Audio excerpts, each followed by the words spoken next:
Hello everyone, Aaron Dolan here. I'd like to talk to you about ChatGPT and how it can be used in a competency-based education environment. To get us started, let's ask ChatGPT a question. Identify the common attributes of competency-based education.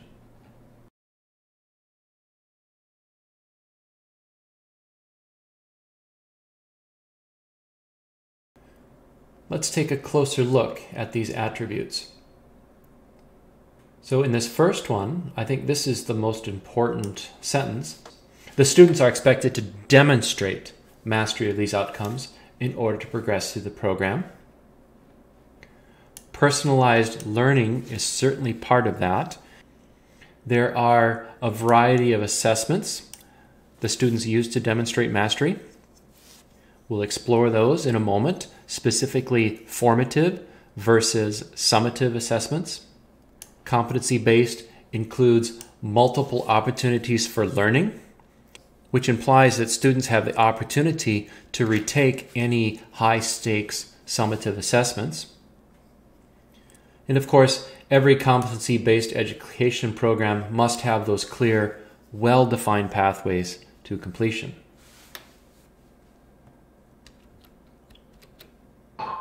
Next, differentiate between formative and summative assessments as used in competency-based education.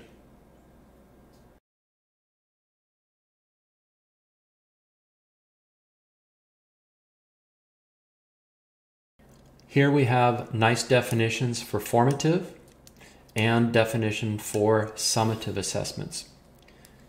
For my electronics and automation classes, these formative assessments take the form of labs, select quizzes, homework, and in some classes, an exam preview, so students know what's coming. Whereas summative assessments take the form of post-exams, which are completed after the student has completed all of the summative assignments, and in many classes, a post-lab where students demonstrate that they can build, program, troubleshoot, repair, or otherwise manipulate the thing that is the topic of the class. Many of the higher level classes will substitute a project of some type for this summative assessment. Now, understand that the summative assessments are high stakes, as it mentions right here. For my classes, high stakes means they account for 70% of the grade. Please note that while these summative assessments account for the majority of the grade, students do have or are allowed multiple attempts to complete that assessment. Which means if they have a bad exam day, that's okay, because they'll have 2 more attempts at that particular summative assessment, with the understanding that they must achieve 80% or greater on that post-exam, or they must be able to perform 100% of the activities for the post-lab. Describe the more knowledgeable other in an education setting.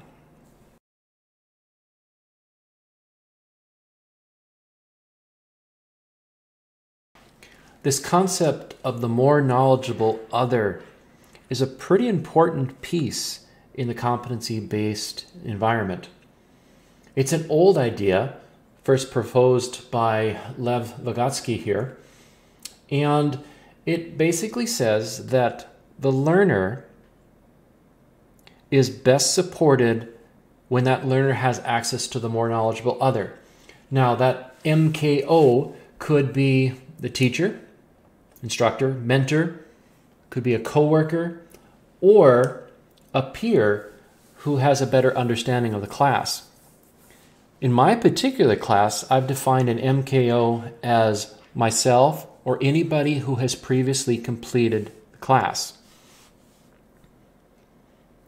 And this works very well because it provides a certain sense of social cohesion into the class and a welcoming environment where everybody is working towards the same goal, which is to understand that material. This paragraph here summarizes that very nicely. So we're talking about learning as a social process, which is important because that MKO helps the learner achieve some independence. For my competency-based classes, that means that the learner is moving towards a level of independence and, as it states here, moving towards those greater levels of mastery. In fact, it's important for that learner, as he or she progresses through the class, to become that MKO in order to help others. With all that said, I'd like to make the argument that ChatGPT is or can act as an MKO in certain situations. Let me give you an example of what that might look like. We'll start by priming ChatGPT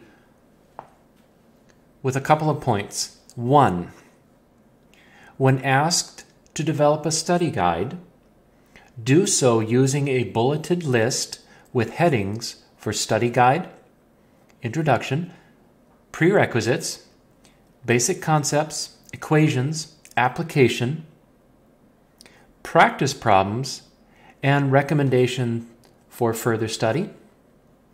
2, for each heading, provide the top 5 bullets. And 3, let's center our conversation on the topic of radio frequency propagation.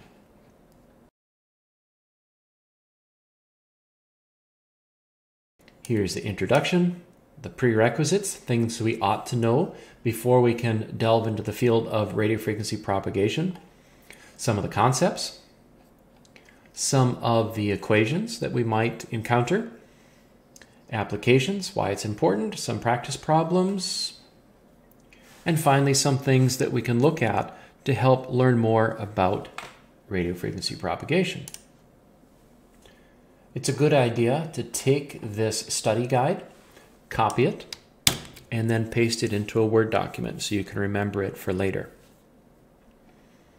Something else you might want to do as that first initial step as you're learning a topic, develop a mind map for radio frequency propagation.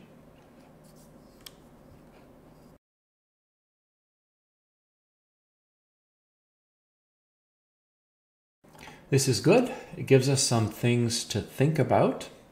For example, we might have a question about what do these 3 topics mean? So we can ask it to define those topics. Oh dear, let's try that again.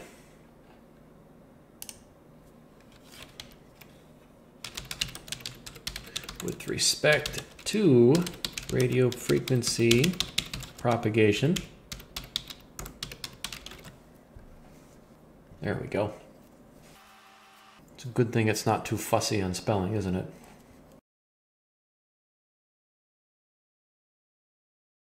So this is very nice. It's provided us a definition. Although if you're new, this may have just caused more questions. So you could do something like ask for the key words used in the previous response. But you still might have questions. You know, what does it mean?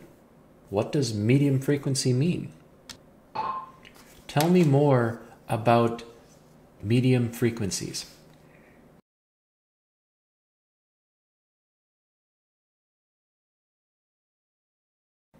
I like this definition, and I think I understand.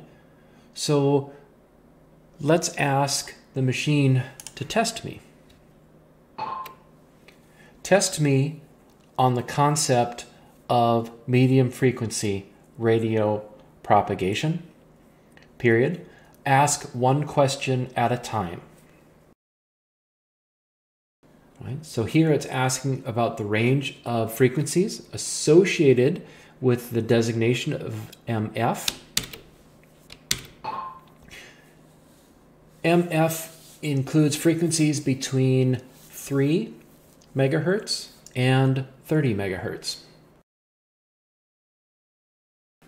Uh-oh. Looks like I answered wrong. Let's see if I can clarify and save face here. What radio frequency band covers frequencies from 3 to 30 megahertz? Okay, that was a good response. So it looks like I mixed up the concept of medium frequency and high frequencies. Ask another question. So what is a common application of medium frequencies? The AM broadcast band. What else uses MF?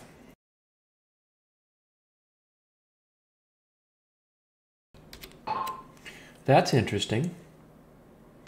What MF frequency is important for ships at sea?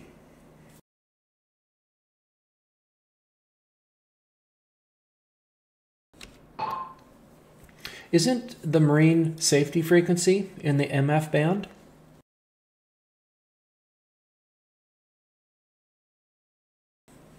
As you can imagine, we could go down this rabbit hole almost forever, learning more things about any given topic.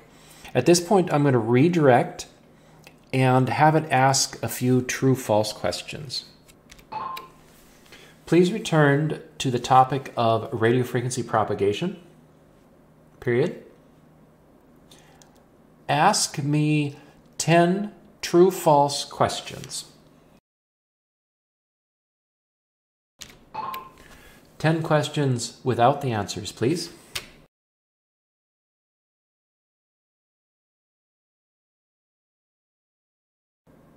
Those are some good questions. They'll certainly help you explore the concept. How about 10 fill in the blank?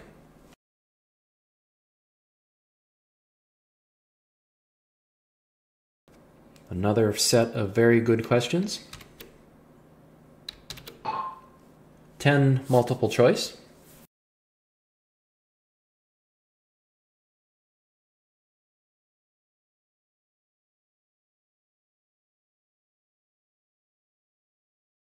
Again, a very good set of questions to help you study. If you'd like, provide answers with explanation.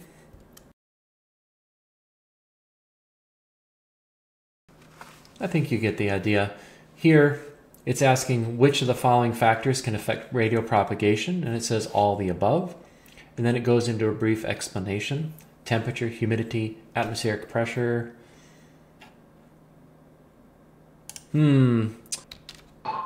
Are you sure about atmospheric pressure? Question mark.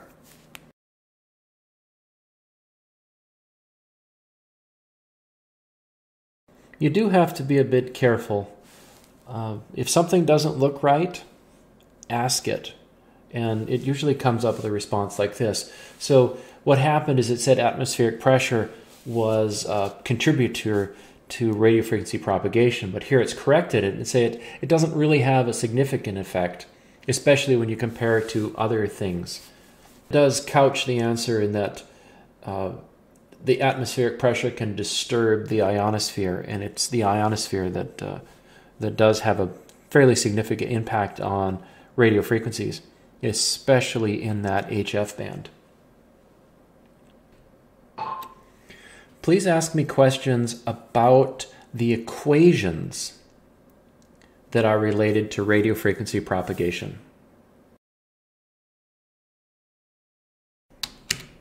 One question at a time, please. So it's asking, what is the formula for calculating the wavelength of a radio wave?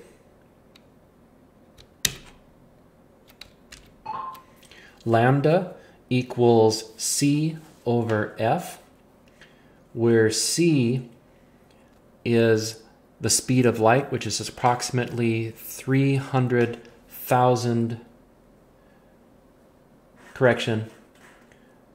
300 million meters per second.